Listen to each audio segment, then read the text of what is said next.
গত পরশু আমাদের বাড়িতে সকাল ৯টার দিকে একটা লোক এসেছিল। তখন আমি ঘুমিয়েছিলাম। তো আমার মা অ্যাটেন্ড করেছে লোকটাকে।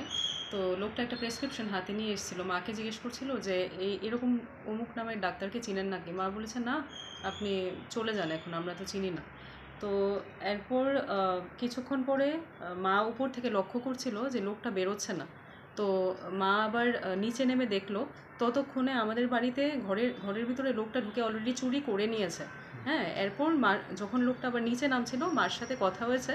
তো মা বলছে, এখনও কি করছো তুমি, এখনও বেরোনি কেন? তো ততক্ষণে অলরেডি সে চুরি করে নিয়েছে, 2টা মোবাইল নিয়েছে, প্লাস কিছু টাকা নিয়েছে ব্যাগ থেকে, ঘরের ভিতরে একদম ঢুকে, বেডরুমে ঢুকে।